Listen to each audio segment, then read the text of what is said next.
श्री स्वामी समर्थ. स्वामी महाराज तुमच्या सर्व चांगल्या इच्छा पूर्ण करो ही स्वामींच्या चरणी प्रार्थना करते आणि आजच्या या नवीन व्हिडिओला सुरुवात करते. कार्तिकी एकादशी, ज्याला आपण देवउठणी एकादशी किंवा प्रबोधिनी एकादशी असेही म्हणतात, ही वैष्णव भक्तांसाठी अत्यंत पवित्र तिथी आहे. 2025 मध्ये ही एकादशी रविवार 2 नोव्हेंबर रोजी साजरी करण्यात येईल. हिंदू धर्मानुसार या दिवशीच भगवान श्री विष्णू 4 महिन्याच्या योगनिद्रेतून जागे होतात, म्हणूनच तिला देवउठणी असे म्हटले जाते. या दिवसानंतर सर्व शुभ, धार्मिक आणि विवाहाचे मुहूर्त सुरू होतात. या दिवशी भक्त लोक उपवास करतात, भगवान विष्णू आणि देवी लक्ष्मीचे पूजन करून त्यांना तुळशी दल अर्पण करतात. अनेक ठिकाणी तुळशी विवाह याच दिवशी केला जातो, ज्याला अत्यंत पुण्यदायक मानले जाते. देवउठणी एकादशीच्या दिवशी संध्याकाळी दिवे लावून गंगाजलाने स्नान करून ओम नमो भगवते वासुदेवाय नमः या मंत्राचा जप केल्यास सर्व पापांचा नाश होऊन घरात लक्ष्मीची कृपा आणि समृद्धी येते, अशी श्रद्धा आहे. या एकादशीमुळे 4 महिन्यांपासून थांबलेले सर्व धार्मिक कार्य पुन्हा आरंभ करण्यास परवानगी मिळते आणि वर्षभरासाठी शुभ काळाची सुरुवात होते. यंदा देवउठणी कार्तिकी एकादशीच्या तारखेबद्दल बऱ्याच ठिकाणी संभ्रम निर्माण झालेला आहे. एकादशी ही नेमकी शनिवारी 1 नोव्हेंबरला आहे की रविवारी 2 नोव्हेंबरला आहे? बघा, आपल्या हिंदू धर्मामध्ये ज्या एकादशी तिथीला दशमी तिथीचा स्पर्श होतो अशी एकादशी ग्राह्य मानली जात नाही. त्यामुळे 1 नोव्हेंबरला म्हणजेच वार शनिवार या दिवशी एकादशी तिथीला दशमी तिथीचा स्पर्श झालेला आहे.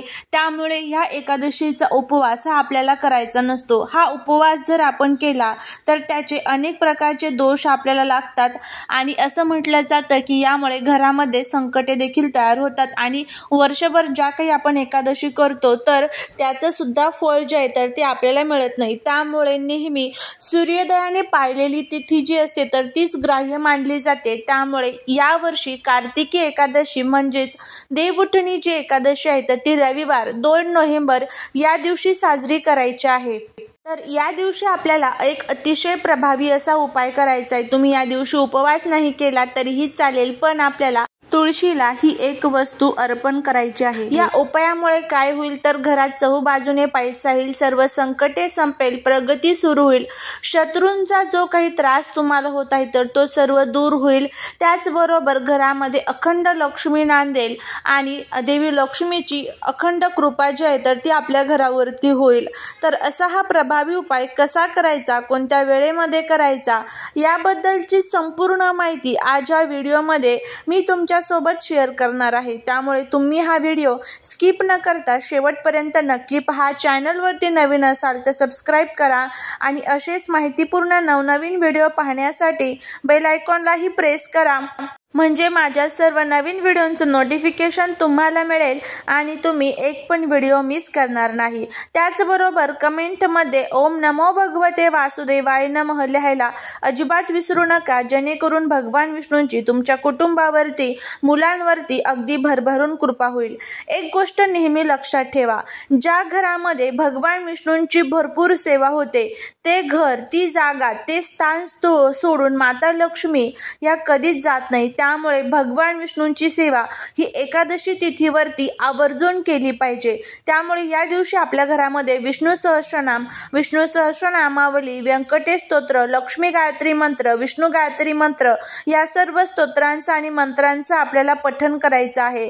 त्याचबरोबर देवी लक्ष्मीला प्रसन्न करण्यासाठी कनकधारा स्तोत्रमचं पठण हे आवर्जून या दिवशी आपल्याला करायचं आहे. या दिवशी काही प्रमुख ज्या चुका आहेत तर त्या आपल्याला टाळायच्या आहेत. त्यामध्ये जर तुम्ही उपवास करत नसाल तर चुकूनही या दिवशी आपल्याला तांदूळ जे आहे तर त्याचं सेवन करायचं नाही. कांदा लसूण खाऊ नका.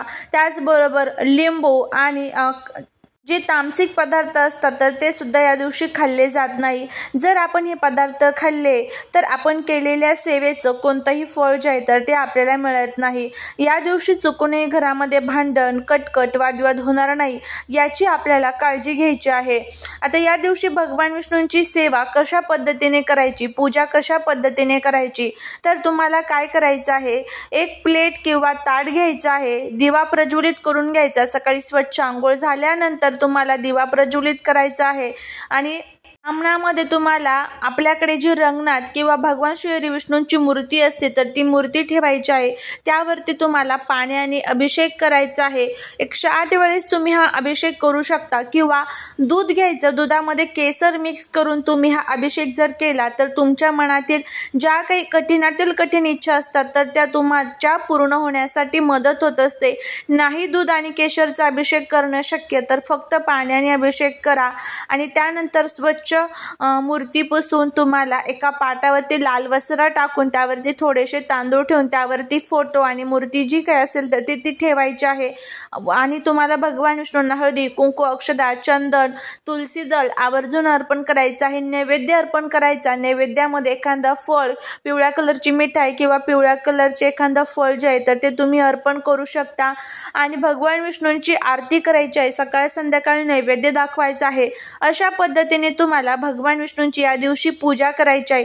अशा पद्धतीने पूजा केल्यानंतर जर तुम्ही हा उपाय केला तर याचे खूप चांगले फायदे जे आहेत तर ते तुम्हाला बघायला मिळेल। बघा, आपण खूप कष्ट करतो, मेहनत करतो, पण तरी आपल्या कष्टाचं मेहनतीचं फळ आपल्याला मिळत नाही।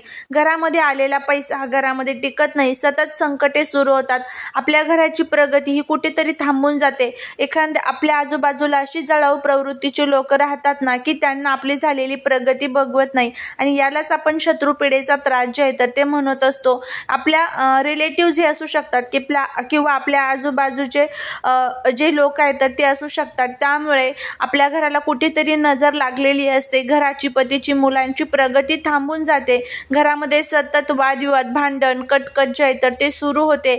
आणि त्याचबरोबर या दिवशी जर आपण हा उपाय केला तर नक्कीच आपल्या जीवनातील सर्व अडचणी ह्या दूर होतात आणि या सर्व ज्या गोष्टी आहेत तर त्या आपल्या पूर्ण प्रगतीवरती खूप परिणाम करत असतात। तर आता हा उपाय कसा करायचा ते आपण बघूया। यासाठी तुम्हाला काय करायचं आहे तर आपल्याला तुळशीला काही वस्तू अर्पण करायच्या आहेत। बघा, भगवान विष्णूंना तुळस ही अतिशय प्रिय असते। जोपर्यंत भगवान विष्णूंच्या पूजेमध्ये तुळस समाविष्ट होत नाही तोपर्यंत त्यांची पूजा ही अपूर्ण मानली जाते। तर आता बघा, ज्या वेळेस आपण या दिवशी तुळशीची पूजा करू त्यावेळेस आपल्यावरती भगवान विष्णू आणि देवी लक्ष्मी या दोघांचेही आशीर्वाद जे आहे तर ते राहत असतात आणि जीवनातील सर्व अडचणी ह्या कमी होत असतात। या दिवशी सकाळी लवकर स्नान करून स्वच्छ पिवळे किंवा लाल वस्त्र परिधान करावे। पूजास्थान स्वच्छ करून आपल्याला व्यवस्थित पूजेची जी तयारी आहे तर ती करून घ्यायची आहे। आपल्या घरामध्ये जिथे तुळशी माता आहे ना तर तिथे तुम्हाला व्यवस्थित स्वच्छता करून घ्यायची आहे। कुंडीजवळ एक तांब्याचं ताट घ्यायचं आहे। तुळशी मातेच्या पायाशी थोडेसे पाणी अक्षदा हळद कुंकू अर्पण करायचं आहे। त्यानंतर तिला फुले फळे धूप दीप अगरबत्ती नैवेद्य अर्पण करायचा आहे आणि त्यानंतर तुम्हाला हा जो उपाय आहे तर तो करायचा आहे। तर आता या दिवशी रविवार आहे, एकादश आहे, त्यामुळे आपण तुळशीला या दिवशी कोणत्याही प्रकारचे द्रव पदार्थ म्हणजेच पाणी दूध यासारखे पदार्थ अर्पण करत नाही। त्यामुळे या दिवशी तुळशीला आपल्याला काय अर्पण करायचं आहे तर थोडीशी हळद घ्यायची आहे, एक चिमूटभर हळद घ्यायची आहे। हळद ही भगवान विष्णूंना अतिशय प्रिय असते आणि हळदीमुळेच भगवान विष्णूंना आपण पितांबरधारी या नावाने देखील ओळखत असतो।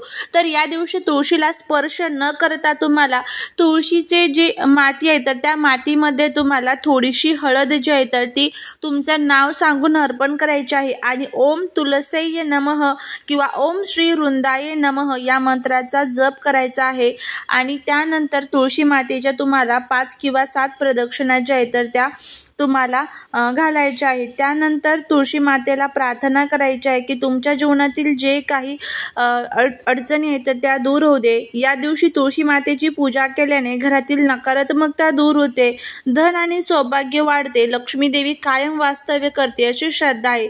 तसेच या दिवशी तुळशीला अर्पण केलेले प्रार्थना भेट भगवान विष्णूंपर्यंत पोहोचते, म्हणून कार्तिक एकादशीला तुळशी पूजा करणे अत्यंत पवित्र। तर असा हा प्रभावी उपाय तुम्ही करून बघा, तुम्हाला याचा नक्की फायदा होईल। झालेली सेवा महाराजांच्या चरणी रुजू करते। श्री स्वामी समर्थ।